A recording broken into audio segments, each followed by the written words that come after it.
My God, what a week in this country, right? With all this Kavanaugh hearing deals. I intentionally stay out of politics at our school. Our students don't come there to hear my views on stuff. They come here to learn the Meisner technique and to grow into their dream. So I just stay away from it. The newsletters, I've stayed away from it, look, I'm just thunderstruck by what happened this week. But most of all, I'm here. I sit there and go, why would this lady lie? Like, what does she have to gain? Why? What? She's just some sacrificial lamb by the Democrats that she just, is going to have her life trashed and ruined forever. Why would someone do that?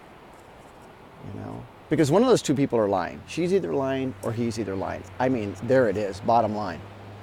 And it's like, why would she do it? Now, I get why he would.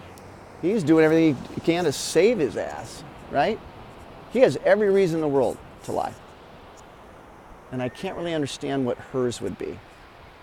But, okay. But you know what I'm struck by? Is that the people, like, we see what we want to see. We see through this filter and lens of our beliefs and attitudes, and there it is. And it's like, because there are people, I mean, I don't think this is going to be a big news flash. You can't even talk politics. I have friends of mine who are the biggest Trump supporters on the planet. They think that he is unbelievable what he's doing. And of course, I have friends that think that he's just the worst human being ever. And again, good luck talking about it, right? I mean, friends are divided these days. This country is divided. It's happening, that's for sure. I've never seen it so polarizing, such a chasm. So that's what I was struck by. One of them's lying, and if you believe him, you don't believe her, period. I mean, in other words, especially if you went into it believing him, it didn't really matter what she said.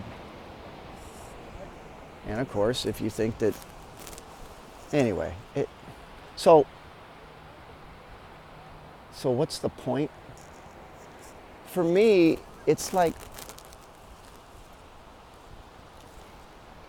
this newsletter goes out to actors, writers, directors, filmmakers, but dreamers. There's people that, as this list grows every week, and the people communicate why they signed up. It's not all actors, but no matter what, it's people with a dream. So, to all of you, if you took the time to click on this morning, I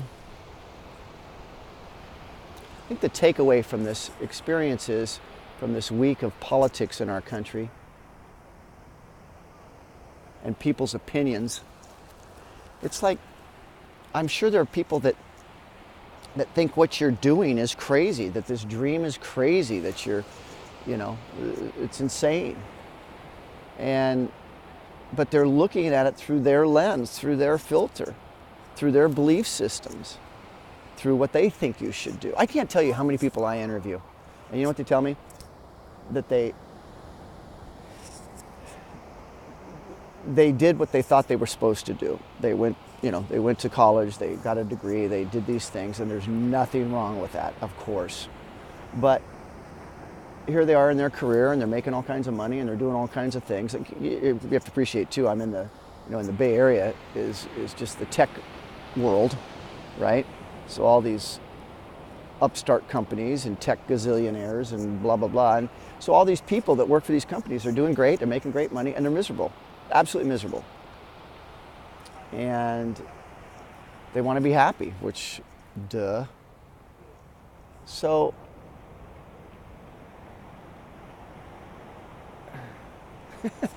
follow your heart and don't listen to anybody else. If there are people, if you really believe you're supposed to do this, then go after it with all your heart and soul. And you may reach a point someday where you discover that this isn't for you. that you don't have the fight in you to keep going, great, then get out and go do something else.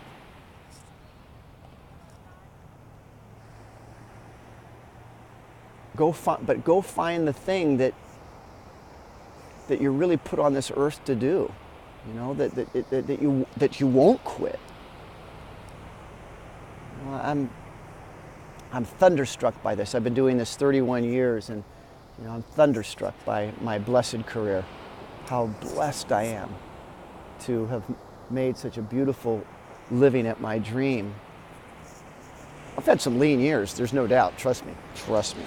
But overall, I've just been very, very blessed. And so why? Why is that? Why did all these doors happen? Why did I get to study with Sanford Meisner? Why did Sandy bring me in and ask me to carry on his teaching legacy and just all these miracles?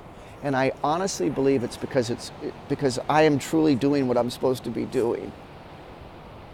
Most people I find do this for vanity reasons, and that won't sustain you. I was talking about that all the time.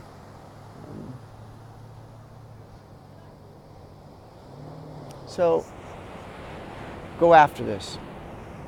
And if you reach a point where, you just don't have it in you anymore, then absolutely, move on. And if there's something else you can be doing with your life, go do it. Go do it. Because this is that tough. But man, if you're supposed to do this, if you really in your heart of hearts believe this is what you're here to do, don't you ever quit. Don't you ever quit. Okay? Don't ever quit.